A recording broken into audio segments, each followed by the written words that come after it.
The lateral shoulder raise. Start with your band right on the floor, and one side is longer, this side is shorter.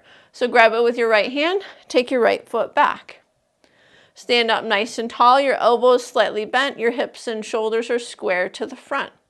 Bring that shoulder up and hold, 2, 3, lower it back down. Up and hold, lower it back down. Option 2. You have the option to kneel on the floor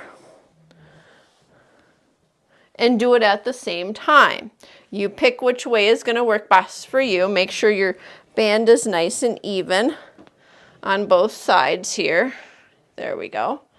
Elbows are slightly bent. Bring it up and hold. Lower it back down. Now this way is harder. Your hips have to stay forward. Your shoulders have to stay square. And it's a very light range of motion. And release. Strengthening those deltoid muscles. Standing lateral raise, either single or double.